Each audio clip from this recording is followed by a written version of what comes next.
The remarkable and inspirational Lincoln Alexander, who accomplished many things in his lifetime, including becoming the country's first black MP, was remembered and honored today during a procession that began in his hometown of Hamilton and ended here in Toronto, where he will lie in state.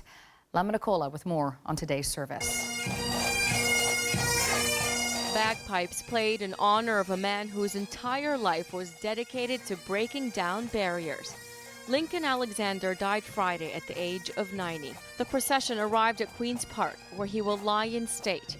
With him, his wife, Marnie Beale, her son and his family, and Alexander's two granddaughters from his previous marriage, Erica and Marissa. He had such a big presence everywhere he went.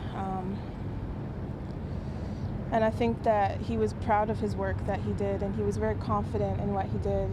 And he kind of passed that on to us. After a decade as a widower, he found love again with a woman nearly 30 years younger. Not a usual story in terms of a match, but I think, Link was a charmer and he charmed her too, and she loved him deeply. Canada's first black member of parliament and first black cabinet minister. They got to know and love him in his later years outside his public life. He was a really nice guy. First of all, he used to bring us to the zoo. The family was greeted by Premier Dalton McGuinty, Lieutenant Governor David Onley, and the Speaker of the House, Dave Levesque. This is a time to remember and celebrate the accomplished life of a great Canadian. And a great human being, and a wonderful, wonderful friend to all of us. And certainly to me, he was not just a friend, he was a mentor, he was an advisor. He was a tease.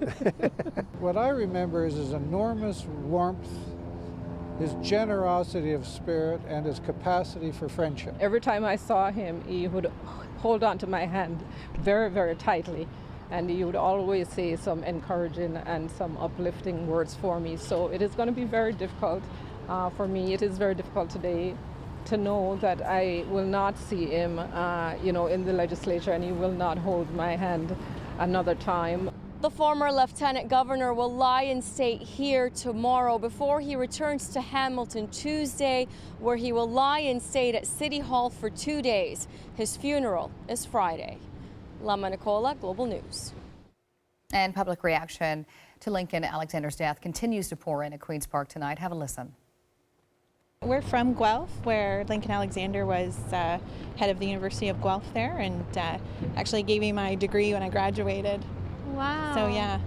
What was that like? What kind of guy was he when you met him? Oh, he was fantastic. So easygoing, just very personable, very gracious. In terms of minorities being put on the world stage and, to be a part of any sort of provincial legislature or even the Canadian legislature, I'd say he's done a lot in that regard.